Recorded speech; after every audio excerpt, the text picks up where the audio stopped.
No, you may not bless us or our house. I had just moved out of my parents, and with my very wealthy girlfriend named Brittany. We were both very young and abled females just out of high school and wanting to taste freedom with some well-deserved love on the side. So together, we found a pretty nice 2-story house that was going for a very good price. It was even in a great part of the city, which was convenient for Brittany's job at her father's office. We should have known the price was a little too good to be true, but at the time, we naively jumped at the chance in a heartbeat. As we were moving our stuff in, we were immediately greeted by Gracie. Gracie was our middle-aged next-door neighbor, who was just dying to know all about us the moment we arrived. I still remember her short brown hair that sat upon her head in shambles, as it matched her equally colorless clothing. Her formal attire made me feel like I had just walked into a job interview instead of my new neighborhood.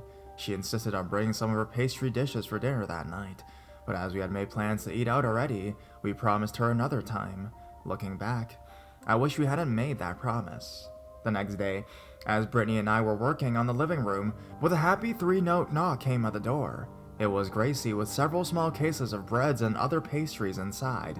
Before I could make 2 cents of the unexpected arrival, Gracie was already making a beeline to the kitchen, insisting we eat some dinner. I wasn't exactly pleased by this, but Brittany assured me she was good intentions. So after whipping a few sandwiches from the fridge, we sat down at the small kitchen table with her. Boxes and boxes of our unpacked things crowded the kitchen, making for a cramped space. But Gracie didn't even seem to care as she rattled off question and question and question. It wasn't long until she started talking about the church she was part of and how she had been going to it for decades. It was fascinating and a little unsettling how she talked about the church, watching her eyes look up as if she was preaching the direct word of God. It didn't take long for Gracie to ask us to come by the church this coming Sunday. She even gave a sly smile and said the choir boys were a fine sight to behold alone. It was at this moment that Brittany replied that if there were any choir girls there that were as fine as the boys, she'd definitely stop by. Immediately, Gracie's big smile became a state of silent shock to a look of utter disgust. "Oh, I see," she muttered quietly. In what felt like a flash, Gracie picked up her now empty cases and headed straight to the door. It was quite obvious what had offended her, but I still felt the need to go after her. As I called out her name, she spun around as her narrow stare met my eyes. "This house is damned!" And with that, Gracie smashed one of the glass cases onto the floor and made her way out. As I went to close the door, Gracie was screeching what I think were scriptures in the Bible as she stormed down the sidewalk as I cleaned the glass. Brittany was laughing uncontrollably at what just happened. While Gracie was certainly out of line, I didn't see any humor in what Brittany did just 2 days in, and a neighbor already hates us. It wasn't until 2 months later that we heard from Gracie again. It was nearing Halloween, and I was setting up decorations for the front of the house. Pumpkins, skeletons, the works. As I was pasting some stickers on the window, I heard a familiar voice come from behind me. "It's not too late, you know." I turned to see Gracie, dressed in all black, like she was going to a funeral. "The Lord will forgive you and your friend, but you must listen to me." I still felt bad for before and wanted to try rebuilding a healthy relationship with this neighbor, so I asked her what she wanted to do. She apparently needed to bless us and our house, as well as put us on strict religious regiments. I calmly told her that we needed to find a alternate non-religious way to make things right. Gracie wouldn't even hear it. She threw a small Bible at me, telling me to read the word of God and that she would be back the next day, and briskly walked back into her house. I, in turn, returned to decorating, with no interest of reading the holy book. I didn't even bother telling Brittany since I knew she'd just make it worse.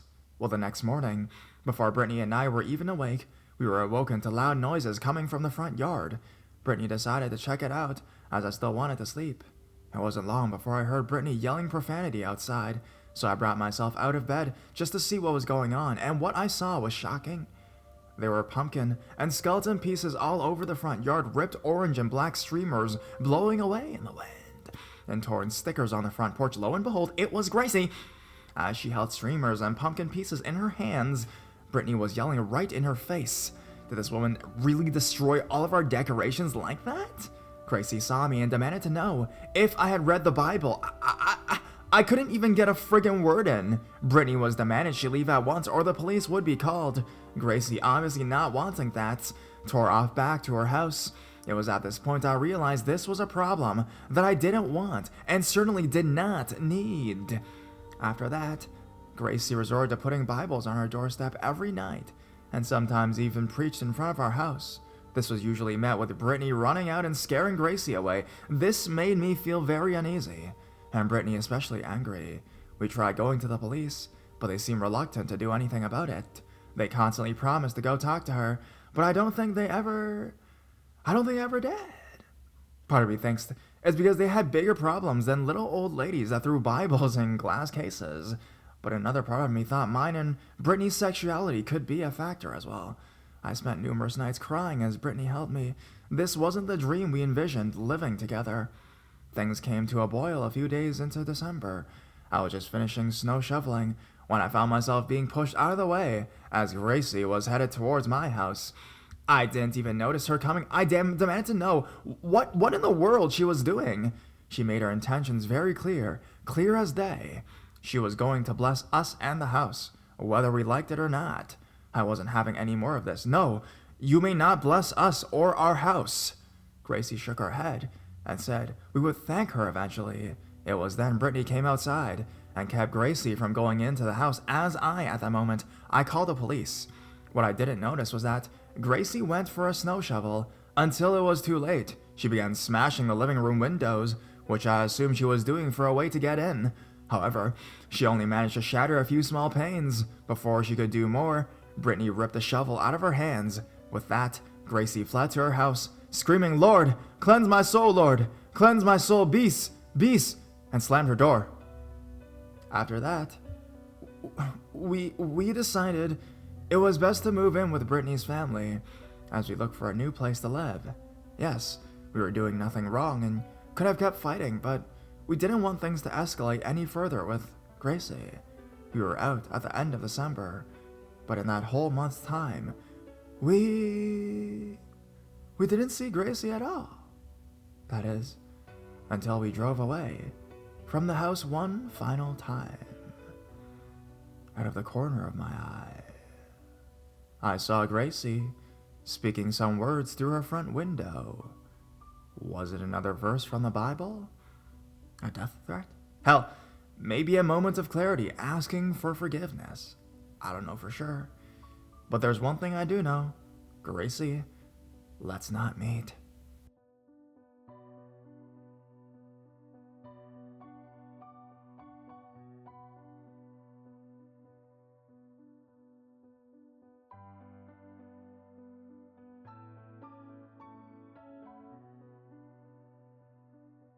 Smiler. A couple years ago, I was living with my then partner, now ex. We'd been watching TV. I felt sleepy, so I decided to go to the bedroom for a nap. I started to drift off when I became aware of a pair of eyes watching me between a crack in the bedroom door. I couldn't make out anything else, just the eyes. The hallway beyond was pretty dark, so I sleepily assumed it was my partner standing in the shadows and messing with me. I laughed, mumbled a half-hearted "piss off," and turned over to sleep. Except I could still feel the eyes on me, and now I was getting annoyed. Without turning back, I gave a louder warning that I wasn't in the mood for joking around, and that I liked to be left alone. After a few seconds, I heard the door creak open, a little more. Still half asleep, I turned back and delivered a barrage of swears at the door. It was about half open, now filled with the blackness of the hallway beyond. Right at a normal height were the eyes again, and below them, a big toothy grin. Not a friendly one either. The grin was fixed like a skeleton's, and the eyes were unblinking and creepy. Assuming my partner was just being a dick, I drifted off. When I woke up, not long after that, the door was still open and the eyes and the smile were still there. I was about to launch into an epic sweary rant when I heard my partner sneeze through the wall connecting the bedroom to the living room. It wasn't my partner stood in the doorway. I freaked myself out and rolled myself off to the side of the bed and onto the floor. By the time I managed to pull myself up to look over the edge of the bed, the door was still half open, but there was nothing else there. My partner wandered in, looking confused, and asked what the hell I was doing to make so much noise. I explained at about 100 miles per hour and eventually managed to calm down. We checked the whole flat from top to bottom, but found nothing. I barely slept that night. Mostly I sat in the darkness, watching the door to make sure it wouldn't open. I was told by a friend that it was all just a hallucination caused by hypnagogia when the body is transitioning between sleep states. In addition to sleep paralysis, some people can experience extremely vivid hallucinations or other sensory illusions. After that, I laughed it off and even gave the imaginary phantom a nickname, Smiler. A week or so ago, I got chatting to one of my neighbors in the lobby of my apartment block.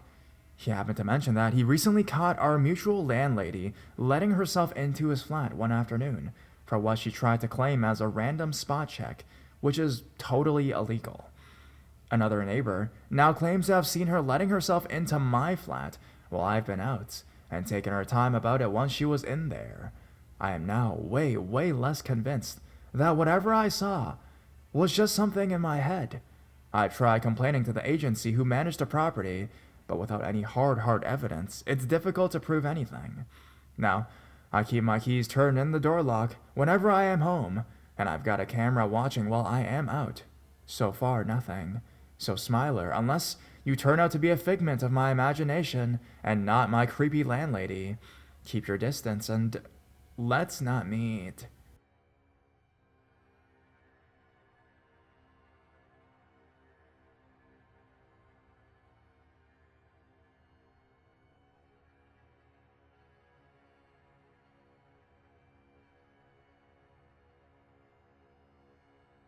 Jerking off and following me.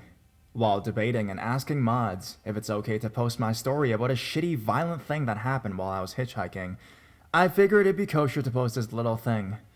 Unlike the other bullshit, this happened recently during the summertime. I was walking home rather late. As always, there were people smoking outside the bars after closing, stragglers grabbing pizza and such. A scutsy, youngish bar crawler in a doorway by a closed store asked me, "Hey, have a light?" I said I did and dug in my bag to grab it. When I found it and went to hand it back, he had his dick out and was jerking it quite enthusiastically. I wasn't quite sure how to react, so I said, quote, "And you're jerking off." I still let him use my light, like I'm not easily fazed, and continued on my way.